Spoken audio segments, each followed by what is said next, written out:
අයිබෝන් සුබ දවසක්. අපි කලින් වීඩියෝ එකේදී සාකච්ඡා කරා ඔක්සිකරණ අංක සම්බන්ධව. අද අපි සාකච්ඡා කරනවා මේ වීඩියෝ එකෙන් ඔක්සිකරණය, ඔක්සිහරණය සහ රෙඩොක්ස් ප්‍රතික්‍රියා සම්බන්ධව සහ අර්ධ ප්‍රතික්‍රියා සම්බන්ධව. ඔක්සිකරණය කියන එකේ තේරුම ඔක්සිකරණාංකය වැඩිවීම කියලා අපිට කියන්නත් පුළුවන්. එහෙම නැත්නම් ඉලෙක්ට්‍රෝන ඉවත් වීම කියලා කියන්නත් පුළුවන්. දැන් අපි උදාහරණයක් විදිහට ගත්තොත් Fe කියන මූලද්‍රව්‍ය පරමාණුව, මේ Fe කියන මූලද්‍රව්‍ය පරමාණුව මෙයා ඉලෙක්ට්‍රෝන ඉවත් කරලා Fe ධන දෙක අයනය. Fe ධන දෙක අයනය බවට පත්වීම. Fe කියන මූලද්‍රව්‍ය පරමාණුව ඉලෙක්ට්‍රෝන දෙකක් ඉවත් කරලා Fe ධන දෙක බවට පත්වීම. බලන්න මෙතන ඔක්සිකරණ අංකය Fe විදිහට තියෙනකොට බිඳුවයි. නිදහස් මූලද්‍රව්‍ය විදිහට තියෙනකොට බිඳුවයි. මෙතන Fe ධන දෙක විදිහට තියෙනකොට ධන දෙකයි. දැන් බලන්න බිඳුවේ ඉඳලා ධන දෙක දක්වා ඔක්සිකරණ අංකය වැඩි වෙලා. මේකට අපි කියනවා ඔක්සිකරණය වීම. බලන්න මෙතන ඉලෙක්ට්‍රෝන ඉවත් වීමක් සිද්ධ වෙනවා. ඒතර ඉලෙක්ට්‍රෝන ඉවත් වීම එහෙම නැත්නම් ඔක්සිකරණ අංකය වැඩි වීම අපිට කියන්න පුළුවන් ඔක්සිකරණය කියලා.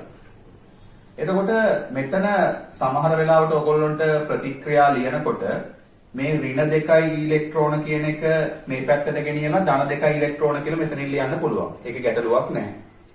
දැන් අපි තවත් අවස්ථාවක් බැලුවොත් අපි දන්නවා Fe ධන දෙක, Fe ධන 3 කියලා අවස්ථා දෙකක් තියෙන්න පුළුවන්. D ගුණයේ මූලද්‍රව්‍යයක් හින්දා Fe.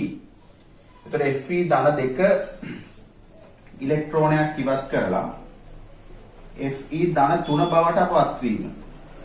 Fe ධන 3 බවට පත්වීම. මෙතනත් ඔක්සිකරණාංක බැලුවොත් මෙයාගේ ධන 2යි. මෙයාගේ ධන 3යි. අන්න ඔක්සිකරණාංකයේ වැඩිවීම. එහෙනම් මෙතන වෙලා තියෙන්නේ ඔක්සිකරණයක්. එතකොට මේ වගේ ඉලෙක්ට්‍රෝන ඉවත් වීම එහෙම නැත්නම් ඔක්සිකරණාංකයේ වැඩිවීමට අපි කියනවා ඔක්සිකරණය කියලා. එතකොට ඔකේ අනිත් පැත්ත තමයි ඉලෙක්ට්‍රෝන ලබා ගැනීම. එහෙම නැත්නම් ඔක්සිකරණාංකය අඩුවීමට අපි කියනවා ඔක්සිහරණය කියලා. උදාහරණයක් විදිහට Cl කියන එක ඉලෙක්ට්‍රෝනයක් අරගෙන Cl ඍණ කියන අවස්ථාව හදන එක. බලන්න එතන මෙයාගේ Cl නිදහස් තත්වයේ තියෙනකොට ඔක්සිකරණාංකයේ බිඳුවයි. මෙතන ඍණ 1යි. එහෙනම් ඔක්සිකරණාංකයේ බිඳුවේ ඉඳලා ඍණ 1 දක්වා අඩු වෙලා ඉලෙක්ට්‍රෝනයක් ලබාගෙන, එහෙනම් ඉලෙක්ට්‍රෝන ලබා ගැනීම ඔක්සිකරණාංකයේ අඩුවීමට අපි කියනවා ඔක්සිහරණය කියලා. අපි තවත් උදාහරණයක් ගත්තොත් ඔක්සිජන් ඉලෙක්ට්‍රෝන දෙකක් අරගෙන O2 කියන අයනය හදන අවස්ථාව. මෙතන මෙයාගේ ඔක්සිකරණාංකය බිඳුවයි. මෙතන ඍණ 2යි.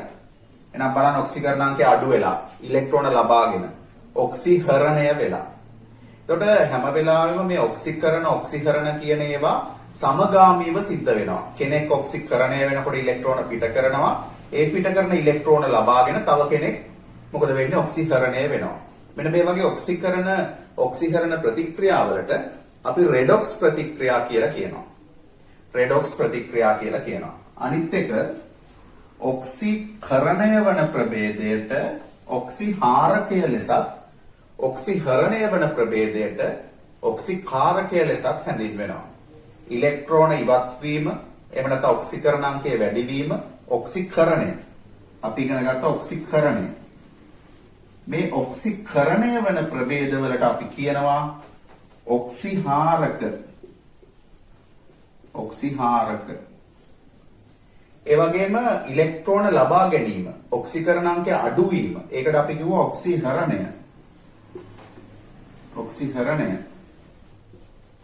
මේ ඔක්සිහරණය වන ප්‍රභේදවලට අපි කියනවා ඔක්සිකාරකය.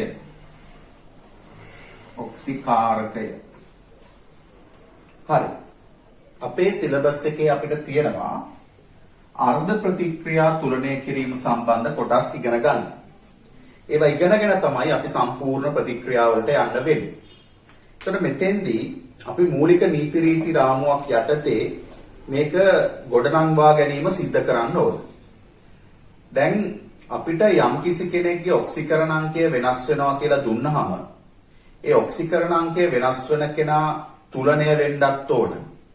ඒ වෙනස් වීම සිද්ධ වෙන්නේ මොන මාධ්‍ය තුලදීද? ආම්ලික මාධ්‍යයකදීද බාෂ්මික මාධ්‍යයකදීද කියලා අපි බලන්නත් ඕන. එහෙම බලලා අපිට පුළුවන් මෙන්න මේ සම්පූර්ණ ප්‍රතික්‍රියා ඒ ආශ්‍රිතව ගොඩනගා ගැනීම දක්වා යන්න. උදාහරණයක් විදිහට අපි බලමු. ආම්ලික මාධ්‍යයකදී පර්මැංගනේට් කියන අයනය Mn ධන 2 දක්වා වෙනස් වීම. ආම්ලික මාධ්‍යයකදී MnO4- කියන අයනය Mn2+ දක්වා වෙනස් වීමට අදාළ අර්ධ ප්‍රතික්‍රියාව අපි කොහොමද ගොඩනගා ගන්න කියලා. මෙතෙන්දී අපි ඉස්සර වෙලාම ඔක්සිකරණාංකය වෙනස් වුණු කෙනා තෝරගෙන එයා තුලණය වෙලා තියෙනවද කියලා බලන්න ඕන. දැන් බලන්න මෙතන MnO4- මේකේ ඔක්සිකරණාංකය වෙනස් වෙන්නේ Mn වල. දැන් අපි බලන්න ඕනේ Mn වල තුලණය වෙලාද කියලා. මෙතනත් Mn 1යි මෙතනත් Mn 1යි. ඒ හින්දා ඒක තුලිතයි. දැන් අපි හොයාගන්න ඕන මේ Mn වල ඔක්සිකරණාංකය මොකක්ද කියලා. දැන් මෙයා ධන 2 අවස්ථාවට පත් වෙන හින්දා මෙතන අපිට කෙලින්ම පේනවා මෙයාගේ ඔක්සිකරණාංකය ධන 2යි කියලා. අපි බලමු MnO4- වලදී පර්මැංගනේට් අයනයේදී මෙයාගේ ඔක්සිකරණාංකය කීයද කියලා. අපි x කියලා හිතුවොත් x ඔක්සිජන් ඍණ 2 ඒවා 4ක් ඔක්සිජන් 4ක් තියෙන හින්දා සමාන වෙනවා සමස්ථාරෝපණය ඍණ 1ට. මෙතන 4. එතකොට අපිට ගන්න පුළුවන් x ඍණ 8 සමානයි ඍණ 1යි x සමානයි ඍණ 1යි ධන 8යි. x සමානයි ඍණ 1යි ධන 8යි සමානයි ධන 7යි. එහෙනම් මෙතන මෙයාගේ ඔක්සිකරණාංකය ධන 7යි. මේක වෙනස් වෙන්නේ ධන 2 දක්වා. දැන් බලන්න ඔක්සිකරණාංකය වැඩි වෙලාද අඩු වෙලාද? ඔක්සිකරණාංකය අඩු වෙලා ධන 7 ඉඳලා ධන 2 දක්වා අඩු වෙලා. අන්න ඒ ඔක්සිකරණාංක වෙනස් වීමට අදාළව අපි ඉලෙක්ට්‍රෝන එකතු කිරීමක් හෝ අඩු කිරීමක් කරන්න ඕන. අපි දන්නවා ඔක්සිකරණාංකය අඩු වෙලා කියන්නේ ඔක්සිහරණය වෙලා. ඔක්සිහරණය වෙනකොට වෙන්නේ ඉලෙක්ට්‍රෝන එකතු කර ගැනීම. එහෙනම් මෙතන ධන 7 ධන 2 දක්වා අඩු වෙලා තියෙන හින්දා අපි මේකට එකතු කරනවා ඉලෙක්ට්‍රෝන 5ක්. ඉලෙක්ට්‍රෝන 5ක් එකතු කරනවා. ඊළඟට අපි බලනවා මෙයාගේ ඔක්සිජන් තුලනය කරන්න. දැන් මෙතන ඔක්සිජන් 4ක් තියෙනවා. ඒ හින්දා මම මේ පැත්තට දානවා 4යි H2O. 4යි H2O. දැන් හයිඩ්‍රජන් තියෙනවා මේ පැත්තේ 8ක්. මේ පැත්තේ හයිඩ්‍රජන් නැහැ. මාධ්‍ය ආම්ලික. ඒ හින්දා අපිට පුළුවන් 8H ධන කියලා මේක සම්පූර්ණයෙන් තුලිත කරන්න. ඔන්න එහෙනම් අපි ඒකේ ප්‍රතික්‍රියාව ගොඩනංවා ගත්තා. දැන් පැහැදිලි. අපි බලමු තවත් උදාහරණයක්.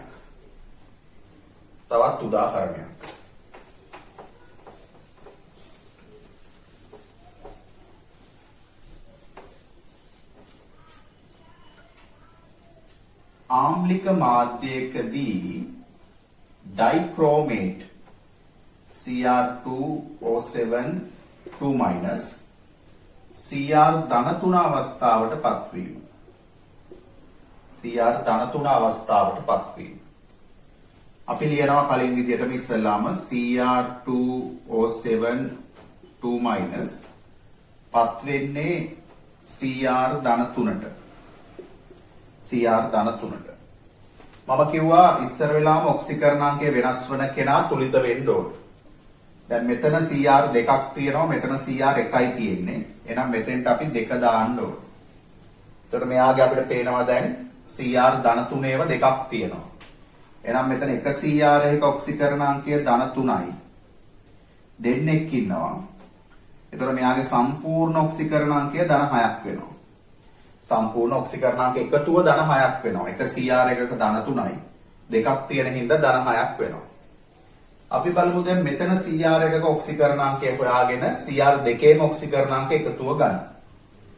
මෙතන CR වල ඔක්සිකරණාංකය මම හිතනවා y කියලා. ඒතකොට දෙකක් තියෙන හින්දා මම ගන්නවා 2y. මෙතන ඔක්සිජන් 7ක් තියෙනවා එහෙනම් ඍණ 2 වැඩි කිරීම 7යි. ඍණ 2 වැඩි කිරීම 7යි. හරිද?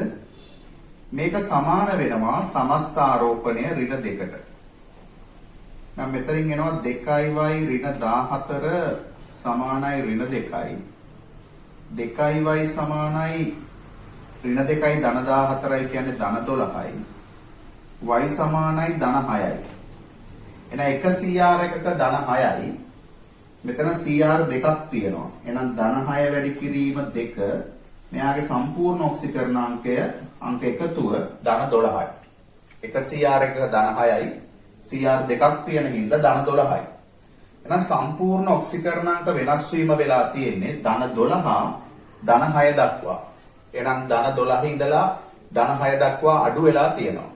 එහෙනම් ඉලෙක්ට්‍රෝන 6ක් මොකද කරන්න ඕන? මේ පැත්තට එකතු කරන්න ඕන.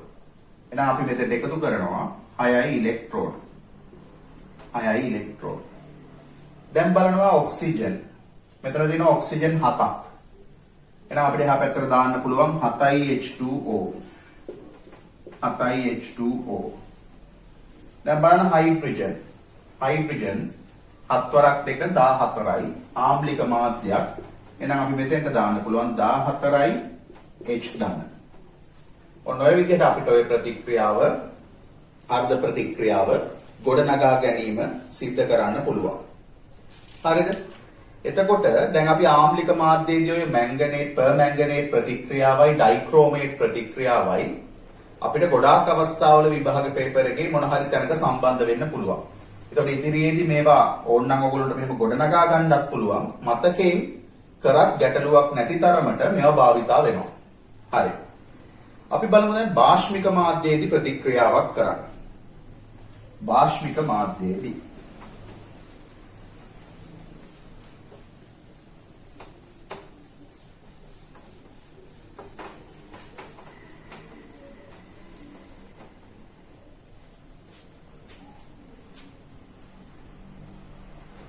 භාෂ්මික මාධ්‍යයේදී permanganate MnO4- MnO2 බවට පත්වීම.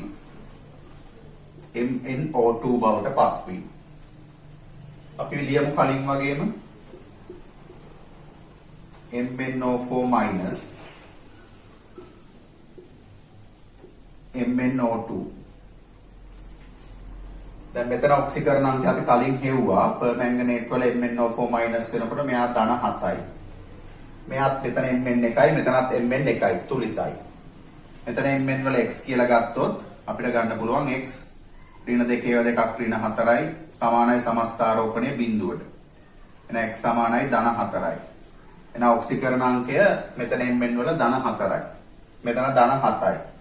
දැන් ධන 4 දක්වා අඩු වෙලා. එහෙනම් අපිට මෙතෙන්ට එකතු කරන්න පුළුවන් ඉලෙක්ට්‍රෝන 3ක්. ඊට පස්සේ මෙතන ඔක්සිජන් 4ක් තියෙන හින්දා අපිට පුළුවන් මේ පැත්තේ ඔක්සිජන් 2ක් තියෙන හින්දා මම මෙතෙන්ට එකතු කරනවා 2යි OH ඍණ. 2යි OH ඍණ එකතු කරා මෙතන ඔක්සිජන් 4ක් මෙතන ඔක්සිජන් 2ක් හින්දා. දැන් ඔක්සිජන් මෙතනත් 4යි මෙතනත් 4යි මේ පැත්තේ 4යි. මේ පැත්තේ තියෙනවා හයිඩ්‍රජන් 2ක් මේ පැත්තේ හයිඩ්‍රජන් නැති හින්දා මම මෙතෙන්ට 2H ධන කියලා දානවා. හැබැයි 2H ධන කියලා තියෙන්න බෑ. මොකද මාධ්‍ය භාෂ්මික හින්දා. එහෙනම් මේ 2H ධන ඉවත් කරන්නත් ඕන මේ සමීකරණයට හානියක් නොවන විදිහට. ඒකට විකල්පයක් විදිහට මම කරනවා මේ පැත්තටත් එකතු කරනවා 2OH ඍණ. මේ සමීකරණය මේ පැත්තටත් එකතු කරනවා 2OH ඍණ. 2OH ඍණ. මොකද H ධන කියලා තියන්න බෑ මාධ්‍ය භාෂ්මික හින්දා. අන්න එතකොට අපිට සම්පූර්ණ ප්‍රතික්‍රියාව මෙහෙම ලියන්න පුළුවන්. 2H ධන ඊළඟට 2OH ඍණ. H ධන එකයි OH ඍණ එකයි එකතු වුණා කියන්නේ H2O එකක්. එතකොට මෙතන H ධන 2යි OH ඍණ 2යි එකතු වුණා කියන්නේ 2යි H2O මේ දෙකේ එකතුව. ධන MnO4 minus ධන 3යි ඉලෙක්ට්‍රෝන MnO2 ධන මේ දෙකයි OH මේ දෙකයි OH එක තුනා කියන්නේ 4යි OH පිළිම. ඔන්න ඔය විදිහට අපිට එතන ප්‍රතික්‍රියාව ගොඩනංවා ගන්න පුළුවන් බාෂ්මික මාධ්‍යයේදී පර්මැංගනේට් වල ඔක්සිකරණ අංකය ධන 7 ඉඳලා ධන 4 දක්වා වෙනස් වීමට. හරි. අපි දැන් බලමු ඔක්සිකරණ ප්‍රතික්‍රියාවක් ඔක්සිහරණ ප්‍රතික්‍රියාවක් දෙක එකතු කරලා ප්‍රතික්‍රියාවක් විදිහට අපි ගොඩනගා ගන්නෙ කොහොමද කියලා උදාහරණයකින්.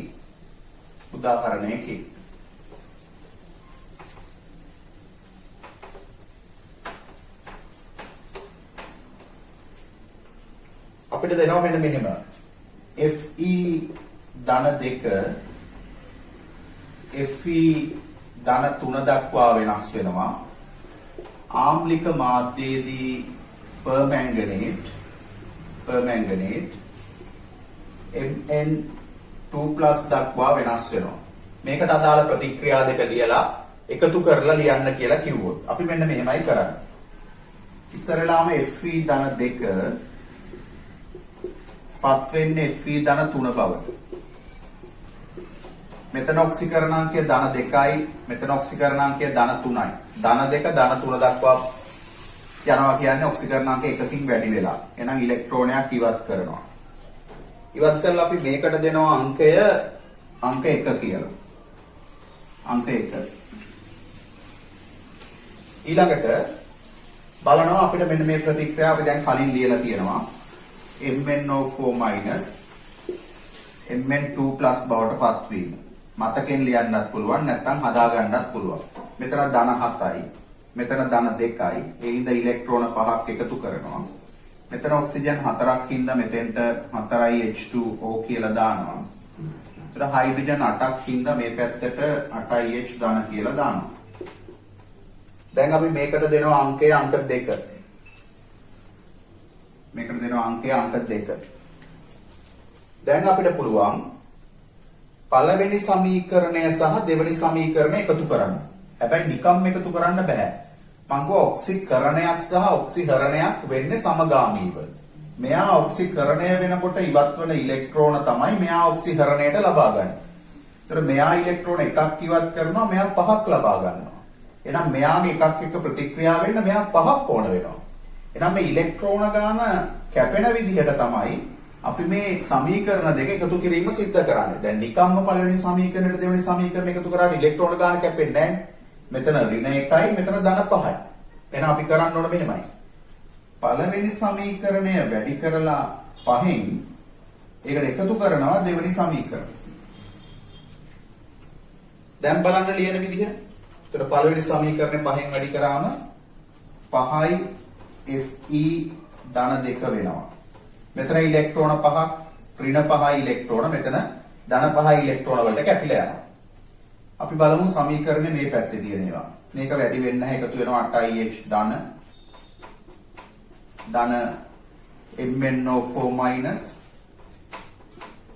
ඊතලයක් මෙතන 5න් වැඩි වෙනවා පළවෙනි සමීකරණයට අයිති හින්දා 5යි Fe ධන 3 ධන Mn ධන 2 ධන 4යි H2O. අන්න එනම් ඔය විදිහට අපිට මේ දෙක එකතු කරලා ප්‍රතික්‍රියාව ගොඩනංවා ගන්න පුළුවන්. හරි. අපි ඉදිරියේ ටියුට් එකේ මේකේ ප්‍රශ්න තියෙනවා, විභාග ප්‍රශ්න තියෙනවා. අපි තවදුරටත් සාකච්ඡා කරනවා. තව එක උදාහරණයක් මම පැහැදිලි කරන්නම්.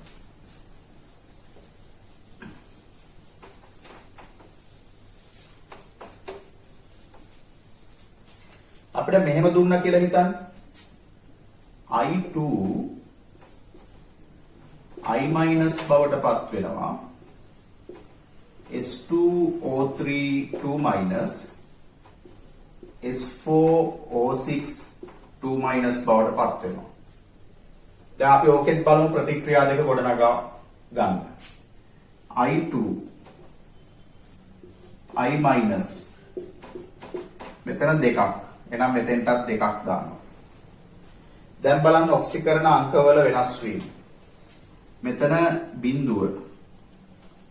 මෙතන ඍණ 1 2ක්. ඍණ 2යි. ඍණ 2යි. එතකොට බිඳුව ඍණ 2 බවට පත් වෙනවා කියන්නේ අඩු වෙලා 2කින් මේකට එකතු කරනවා ඉලෙක්ට්‍රෝන 2ක්. එතකොට ඒකට අපිට නම් කිරීම කරන්න පුළුවන් පළවෙනි සමීකරණය අංක 1. ඊට පස්සේ අපි බලමු S2O3 2- S2O3 2- පත් වෙන්නේ S4O6 2- බවට. දැන් තුලිත වෙන්න ඕන. මෙතන සල්ප 2යි. මෙතන සල්ප 4යි. මේ සල්ප වල තමයි ඔක්සිකරණාංකය වෙනස් වෙන්නේ. දැන් මෙතෙන්ට මම 2ක් දානවා. දැන් මම මේ සල්ප එකක ඔක්සිකරණාංකය හොයලා ඊට පස්සේ ඒකෙන් ගන්නවා සම්පූර්ණ ඔක්සිකරණාංකය. හොඳට බලා ගන්න එක කරන විදිය. මේ දෙක මොහොතකට අමතක කරනවා. S2O3 2- ගැන පමණක් හිතනවා. හිතලා මෙතන සල්ප දෙකක් තියෙන හින්දා 2x කියලා ගන්නවා. 2x ඍණ 2 3ක් ඍණ 6යි සමානයි සමස්ථාරෝපණය ඍණ 2ට. නම් 2x සමාන වෙන්නේ ඍණ 2යි ධන 6යි කියන්නේ ධන 4යි. එහෙනම් x සමාන වෙන්නේ ධන 2යි. දැන් එහෙනම් මෙතන එක සල්පයක ඔක්සිකරණාංකය ධන 2යි. ධන 2යි. සල්ප කීයක් තියෙනවද? සල්ප 4ක් තියෙනවා. එහෙනම් ධන 2 වැඩි කිරීම 4 කියලා මෙයාගේ සම්පූර්ණ ඔක්සිකරණාංකය මම ගන්නවා ධන 8යි. ධන 8යි. දැන් මම යනවා මෙතෙන්ට. මේ සල්පවල ඔක්සිකරණාංකය හොයන්න. මම එතන සල්ප එකක ඔක්සිකරණාංකය y කියලා හිතනවා. 4ක් තියෙන හින්දා ගන්නවා 4y. ඍණ 2 6ක් ඍණ 12යි. සමානයි සමස්ථාරෝපණය ඍණ 2යි. මෙතනින් එනවා 4y සමානයි ඍණ 2යි ධන 12යි කියන්නේ ධන 10යි. ඒතර y සමානයි ධන 10 බෙදීම 4යි කියන්නේ ධන 2.5යි. එහෙනම් මෙතන එකක ධන 2.5යි 4ක ධන 10යි. එහෙනම් මෙතන සම්පූර්ණ ඔක්සිකරණාංකයේ ඉන්නේ මේ සල්පවල ධන 10යි කියලා. ඔක්සිකරණාංක එකතුව ධන 10යි. ඒතර ඔක්සිකරණාංක වෙනස් වීම ඔක්සිකරණාංක එකතුවක් විදිහට අපි ගන්න ඕනේ. මෙතන සම්පූර්ණ ඔක්සිකරණාංකය ධන 8යි. මෙතන සම්පූර්ණ ඔක්සිකරණාංකය ධන 10යි. ධන 8 ධන 10 බවට පත්වීම කියන්නේ වැඩි වෙලා දෙකකින් වැඩි වෙලා. එහෙනම් මෙතන ඉවත් කරනවා ඉලෙක්ට්‍රෝන 2ක්. ඉලෙක්ට්‍රෝන 2ක් ඉවත් කරනවා. දැන් අපිට ගන්න පුළුවන් මේ සමීකරණය දෙවනි සමීකරණය කියලා. මේ සමීකරණය ගන්න පුළුවන් අපිට අංක 2 කියලා. දැන් බලන්න පළවෙනි සමීකරණය ලබා ගන්නෙත් ඉලෙක්ට්‍රෝන 2යි. දෙවෙනි එක ඉවත් කරන්නෙත් ඉලෙක්ට්‍රෝන 2යි. අන්න මෙතන නම් අපිට ඒ හින්දා මොකුත් වැඩි කිරීමක් අවශ්‍ය නැහැ. කෙලින්ම පුළුවන් පළවෙනි සමීකරණය ධන දෙවෙනි සමීකරණය කියලා මේ පැත්තේ තියෙන ඒවා එකතු කරලා මේ පැත්තේ තියෙන ඒවා එකතු කරා. මෙතන ධන 2යි ඉලෙක්ට්‍රෝන වලට ඍණ 2යි ඉලෙක්ට්‍රෝන කියන එක කැපිලා යනවා. එහෙනම් දැන් අපි ඔක්සිකරණාංක සම්බන්ධව ගොඩක් කතා කරා. ඔක්සිහරණය සම්බන්ධව කතා කරා. අර්ධ ප්‍රතික්‍රියා ලියන විදිහ බැලුවා. රෙඩොක්ස් ප්‍රතික්‍රියා ගොඩනංවා ගන්න විදිහ බැලුවා. ටියුට් එකේ ඉදිරියේ තියෙනවා ගොඩක් ප්‍රශ්න, විභාග ප්‍රශ්න සහ ආදර්ශ ප්‍රශ්න. අපි ඒවා ඉස්සරහදී සාකච්ඡා කරනකොට අපිට තවදුරටත් මේක හොඳට ග්‍රහණය කරගන්න පුළුවන්. හරි. අපි ඊට පස්සේ යනවා අලුත් කොටසකට. ටියුට් එකේ දෙවෙනි පිටුවේ තියෙනවා අකාබනික සංයෝගවල නාමකරණය. අපි බලමු දැන් අකාබනික සංයෝගවල නාමකරණය. ඉස්සර වෙලාම අපි දැනගන්න ඕන රසායන විද්‍යාව සම්බන්ධව නීති රීති සම්පාදනය කරන ආයතනය IUPAC කියලා අපි හඳුන්වනවා කෙටියෙන්. රසායන විද්‍යාව සම්බන්ධව නීති රීති සම්පාදනය කරන ආයතනය අපි හඳුන්වනවා IUPAC කියන නමින්. මෙතන I කියලා කියන්නේ International Union of Pure and Applied Chemistry. ඒ තමයි IUPAC කියන එකේ තේරුම. International Union of Pure and Applied Chemistry. ඒ කියන්නේ අන්තර්ජාතික ශුද්ධ හා ව්‍යවහාරික රසායන විද්‍යා සංගමය කියන එක. එතකොට මෙන්න මේ අන්තර්ජාතික ශුද්ධ හා ව්‍යවහාරික රසායන විද්‍යා සංගමයෙන් අපිට ඉදිරිපත් කරලා තියෙනවා මේ අකාබනික සංයෝග නාමකරණය කරන්නේ කොහොමද කියලා නීති රීති. එතකොට එන්නේ කොටස අපේ නිව් සිලබස් එකේ දාලා තියෙනවා මෙන්න මේ රසායනික ගණනය කියන තුන්වෙනි ඒකකයට. එතකොට අපි ඉස්සර වෙලාම බලමු ඒක පරමාණුක අයන වලින් ව්‍යුත්පන්න වන අයනික සංයෝගවල නාම. ඒක පරමාණුක අයන. ඒ කියන්නේ පරමාණු එකයි ඒවයින් හැදෙන අයන විදිහට. දැන් මෙතන දීලා තියෙනවා H ධන අයනය. H ධන අයනය. ඒතර H ධන අයනය තියෙනකොට ඒක නම් කරන්නේ හයිඩ්‍රජන් කියලා. අපි H ධන අයනය නම් කරන්නේ හයිඩ්‍රජන් කියලා. එතකොට Na ධන. Na ධන තියෙනකොට සෝඩියම්. ඒ වගේ K ධන. ඒක පොටෑසියම්. ඔයගොල්ලෝ ටියුට් එකත් එක්ක බලන්න ටියුට් එකේ දෙවෙනි පිටුවේ පැහැදිලිව තියෙනවා. ඊළඟට Ca ධන 2. ඒක කැල්සියම්. Al ධන 3. ඒක ඇලුමිනියම්. ඒ වගේ Zn ධන 2. ඒක සිංක්. ඔය විදිහට සුලභ ඒක පරමාණුක කැටායන ධනායන කීපයක් දීලා තියෙනවා. ඊට පස්සේ දීලා තියෙනවා ඍණායන කීපයක්. දැන් H වල ධන අයනය හයිඩ්‍රජන් කියලා හඳුන්වනවා කියලා උතන දීලා තියෙනවා. H වල ඍණායනය වුණොත් හයිඩ්‍රයිඩ් කියන නමින් තමයි හඳුන්වන්නේ. H ඍණායනය හයිඩ්‍රයිඩ්. ඊළඟට Cl ඍණායනය බලන්න ටියුට් එකේ තියෙනවා ක්ලෝරයිඩ්.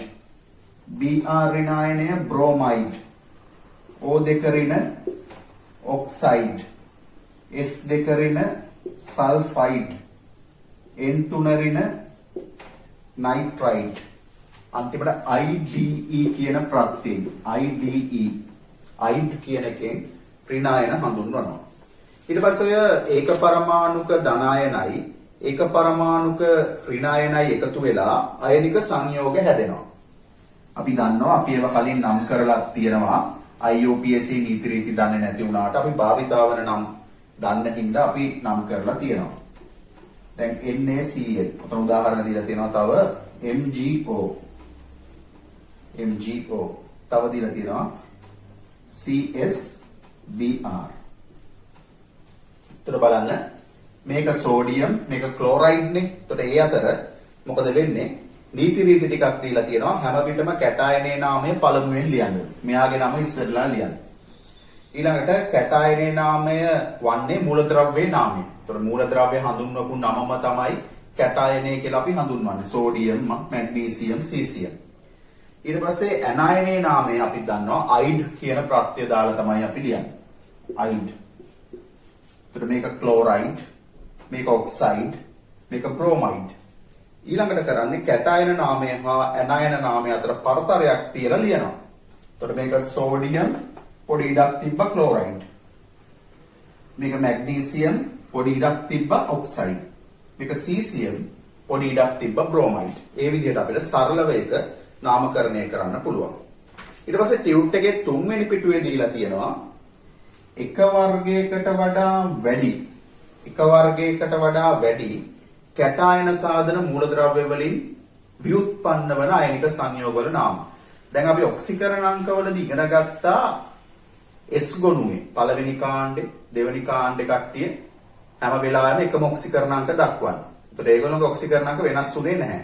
හැබැයි අපිට මතකයි D ගොනුවේ අපි ඉගෙන ගත්තා ඒගොල්ලෝ විචල්්‍ය ඔක්සිකරණාංක පවතිනවා.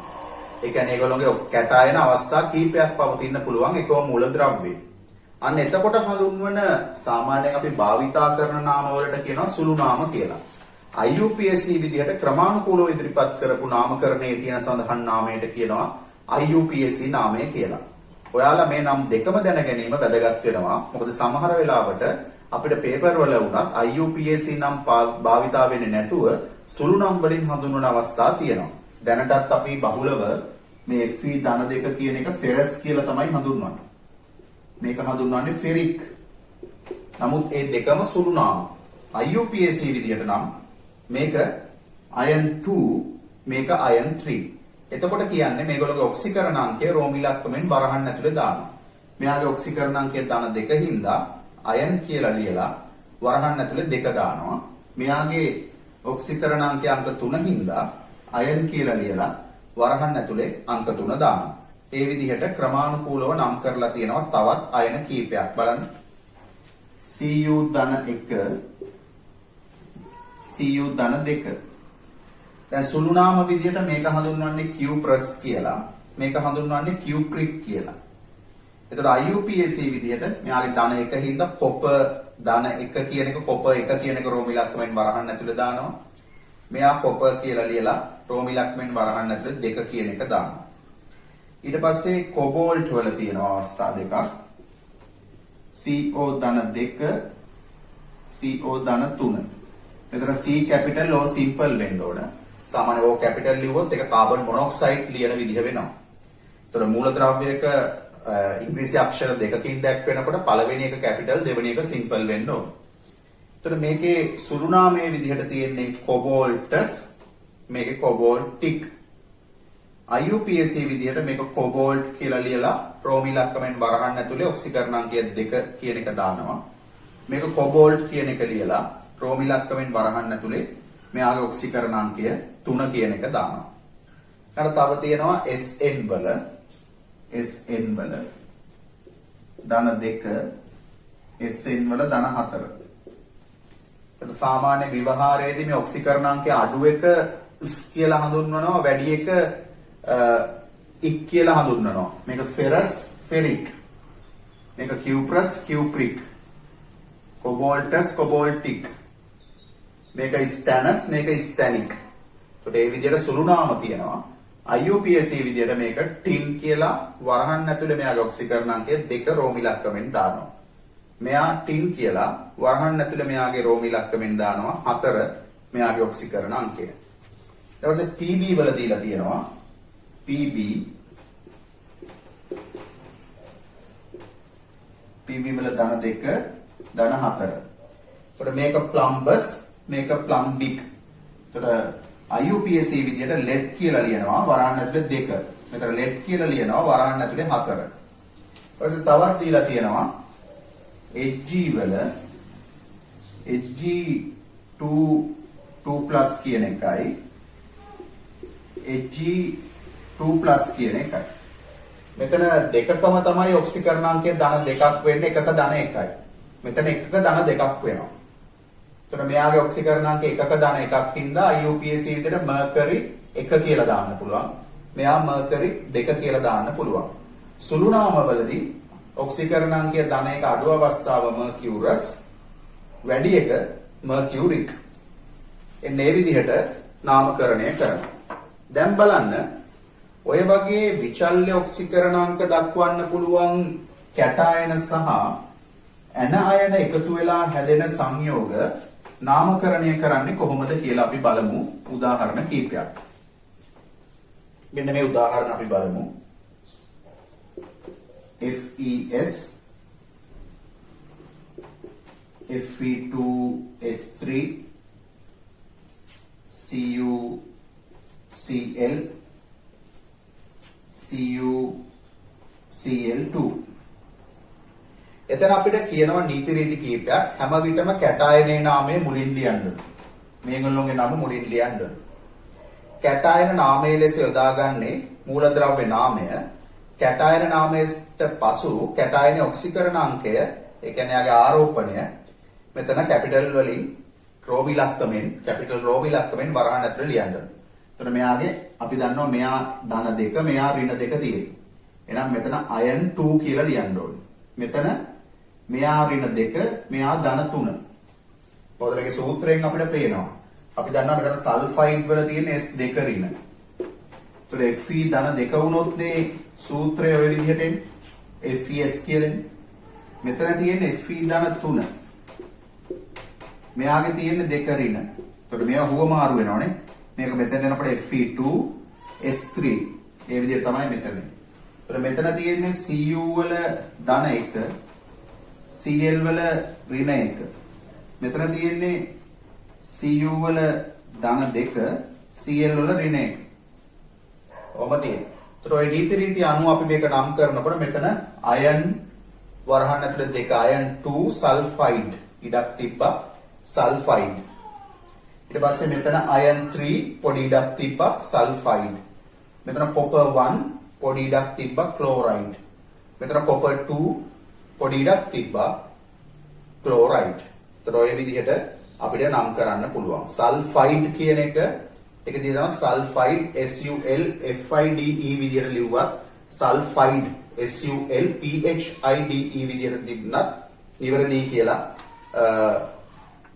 පිළිගන්නවා. නමුත් IUPAC විදිහේ නිවැරදිව භාවිතය වෙන්නේ සල්ෆයිඩ් කියන එක. ඒක සිංහලෙන් ලියනවා නම් ඔයගොල්ලන්ට ගැටලුවක් නැහැ. ඉංග්‍රීසියෙන් ලියනවා නම් SUL FIDE කියලා ලියන්න. හරි. ඒතර දෙකම භාවිතා කරන්න පුළුවන් අපිට සිංහල සහ ඉංග්‍රීසි අපේ නිර්දේශය තුල. නැත්තම් විභාගෙදී නාමකරණය දෙනකොට සමහර ලාවට ඉංග්‍රීසියෙන්ුත් දීලා සිංහලෙන්ුත් ඒක දෙනවා. එතකොට මෙන්න මේවැ සුළු නාම ටිකක් දීලා තියෙනවා. දැන් IUPAC විදිහට අපි ලිව්වා සුළු නාම ටික. මෙයා ferrous sulfide, මෙයා ferric sulfide, මේක cuprous chloride, මේක cupric chloride. ඒක IUPAC නෙමෙයි. සුළු නාම භාවිතා කරලා මේක නම් කරන විදිය.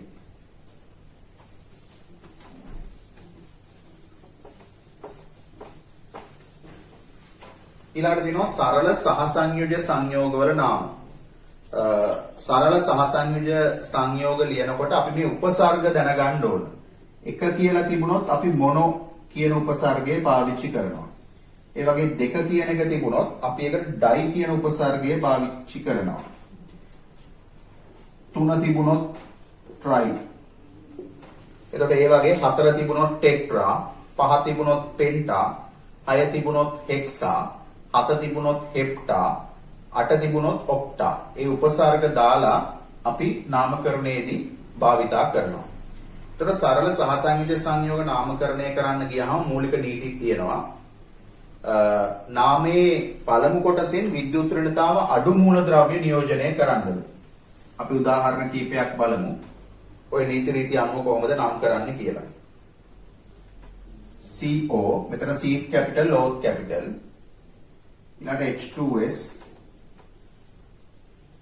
ඊළඟට SO3 ඊළඟට N2O3 ඊළඟට P4O6 ඊළඟට H2O ඊළඟට OF2. දැන් මෙතන මේ වගේ සරල සහසංයුජ සංයෝග නාමකරණය කරනකොට පළමුවෙන් අපි ලියන්න ඕන විද්‍යුත් ඍණතාව අඩු කෙනා. දෙවනුව තමයි විද්‍යුත් ඍණතාව වැඩි කෙනා ලියන්න ඕන.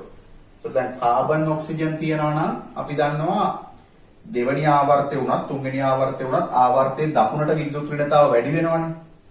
දැන් කාබන්ට පස්සේනේ ඔක්සිජන් තියෙන. ඒතර ඔක්සිජන්ගේ විද්‍යුත් ඍණතාව වැඩි, කාබන්ගේ විද්‍යුත් ඍණතාව අඩුයි කියලා හඳුනා ගන්න ඕන. එතකොට අපිට සහසංජ සංයෝගයක් දුන්නහම අපි විද්‍යුත් ඍණතාවය අඩු කෙනා කවුද වැඩි කෙනා කවුද කියන එක පැහැදිලිව හඳුනා ගන්න වෙනවා. ඊළඟට කියනවා නාමයේ පළමු කොටස හා දෙවෙනි කොටස අතර පරතරයක් තියන්න. කලින් වගේම තමයි. ඊළඟට ඉහළම විද්‍යුත් ඍණතාවයෙන් යුත් මූලද්‍රව්‍ය නාමය අයිඩ් ප්‍රත්‍ය එකතු කරනවා. විද්‍යුත් ඍණතාව වැඩි කෙනාගෙන් හැදෙන එකට අයිඩ් කියලා දානවා. ඊළඟට අපි අර උපසර්ග ටික දැනගන්න ඕනේ. එක නම් මොනෝ, දෙක නම් ඩයි, තුන නම් ට්‍රයි, හතර නම් ටෙට්‍රා, පහ නම් පෙන්ටා, හය නම් හෙක්සා, හත හෙක්ටා, අට ඔක්ටා කියන එක. ඊළඟට ඉංග්‍රීසි උපසර්ග A හෝ O අකුරෙන් අවසන් වන විට හා දෙවනි මූලද්‍රව්‍ය නාමය A හෝ O අකුරෙන් ආරම්භ වන අවස්ථාවලදී උච්චාරණයේ පහසුව සඳහා උපසර්ගයේ අවසානයේ ඇති ස්වරය ලොක් කෙරේ. ඒ කියන්නේ මෙන්න මෙහෙම එකක්. දැන් මොනෝ කියන එකේ බලන්න අන්තිමට තියෙන්නේ O අකුරනේ. එතකොට මේක O අකුරෙන් අවසන් වෙන්නේ මොනෝ. ඊළඟට අපි මේකේ ඔක්සයිඩ් කියන එක ගත්තොත් මොනෝ ධන ඔක්සයිඩ් බලන්න ඔක්සයිඩ් මොනෝ ධන ඔක්සයිඩ්. එතකොට මොනෝ ධන ඔක්සයිඩ් කියන එක මොනෝ ඔක්සයිඩ් කියලා අපි කියන්නේ මේක එකතු කරලා මොනොක්සයිඩ් කියලා තමයි නම් කරන්නේ. ඒ වගේම ටෙට්‍රා ඔක්සයිඩ්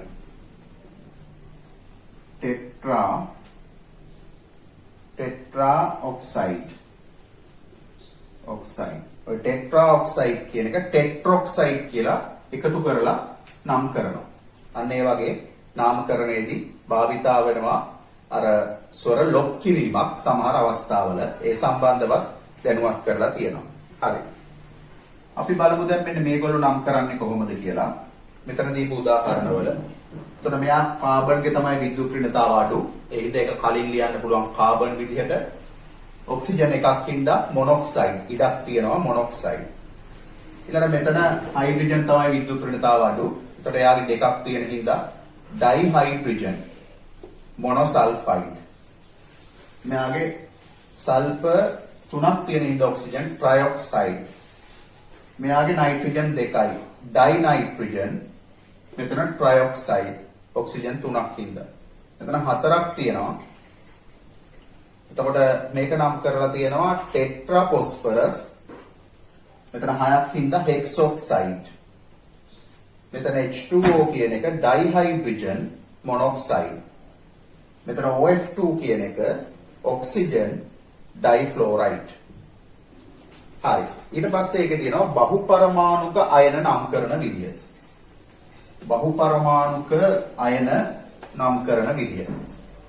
ඒතර බහුපරමාණුක අයන නම් කරනකොට බහුපරමාණුක කැටායන ඉයම් කියන ප්‍රත්‍යයෙන් කෙලවර වෙනවලු. බහුපරමාණුක ඇනායන අයිඩ් එහෙම නැත්නම් අයිට් එහෙම නැත්නම් ඒට් ඒ ප්‍රත්‍යයෙන් අවසන් වෙනවලු.